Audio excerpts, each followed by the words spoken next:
안녕하세요, 설기문입니다. 저는 지난 2017년에 미국 애리조나주의 주도인 피닉스로 여행을 갔습니다. 특별한 연고도 없는 그곳을 갔던 것은 에릭슨 박물관을 방문하기 위한 목적이었습니다. 최면 간열피를 공부하는 사람 입장에서는 이곳은 일종의 성지에 해당합니다. 그 이유는 다음과 같습니다. 20세기 최고의 심리치료가이자 최면치료가였던 정신과 의사 밀턴 에릭슨이 마지막 생을 보냈던 집이 바로 이 에릭슨 박물관 건물입니다. 그리고 그곳이 에릭슨이 직접 살던 집이었기 때문에 성지라고 할 수도 있겠죠.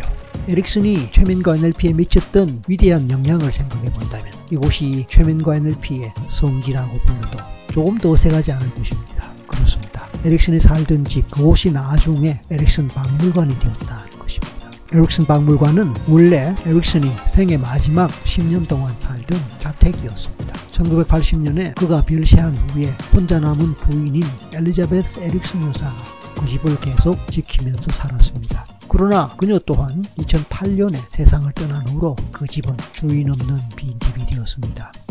하지만 다행히도 제자들이 특히 에릭슨 재단을 통해서 그 집을 매입하여 박물관으로 보존하게 되었습니다. 그리고 그 박물관은 일반인들에게 공개되고 있습니다.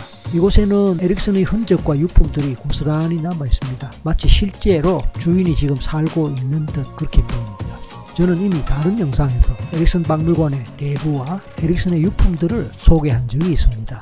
이 영상에서는 특히 스코어봉이라는 산이 보입니다. 영어로는 스코어 피크라고 합니다. 피크라는 것은 봉우리, 산 꼭대기를 말하죠. 우리나라에도 높은 산에는 봉우리 이름이 다 있지 않습니까? 이름이 스코어봉, 스코어 피크, 스코어 산이라고도 합니다.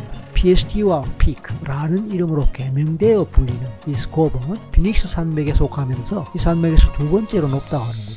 해발 800m 정도 되니까요. 그런데 이 산이 중요한 것은 에릭슨의 치료 사례에 자주 등장하기 때문입니다.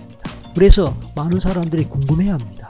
스코어봉이 어떤 산이지? 에릭슨이 환자를 치료할 때 이 산에 다녀오라는 말을 하게 되는데 왜 그랬을까? 저도 직접 그 산을 가보았는데 그 이유를 알게 되거든요. 자, 그 점에 대해서는 다른 영상에서 다시 소개하도록 하겠습니다. 이제 제가 2017년에 방문했던 에릭슨 박물관으로 직접 가보겠습니다.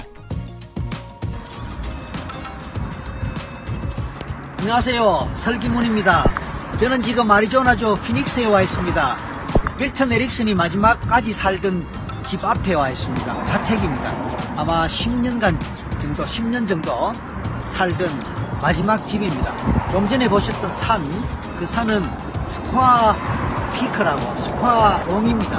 산 이름입니다. 자, 오늘 제가 밀턴 에릭슨의 자택을 방문하러 왔습니다. 물론 에릭슨은 1980년에 작곡하셨고요. 이제 박물관으로 사용되고 있는 집을 한번 보겠습니다.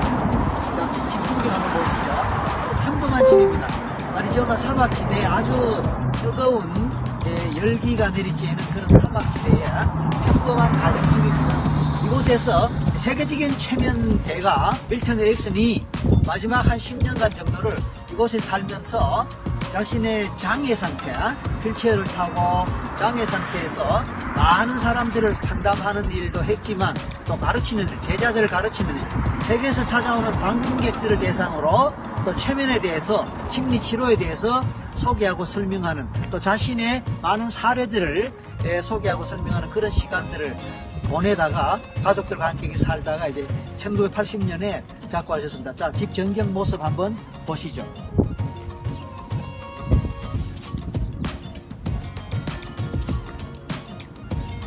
자, 이 집 주소는 이스트 헤이워드 201번.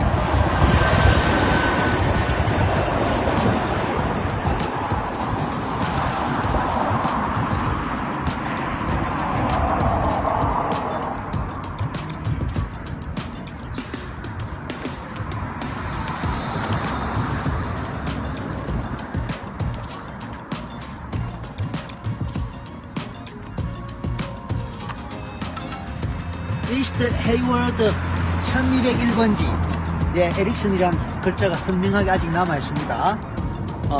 에릭슨이 살아있을 때 사용하던 우편함입니다. 지금은 박물관으로 사용되고 있는 에릭슨 자택입니다. 이상 설기문입니다.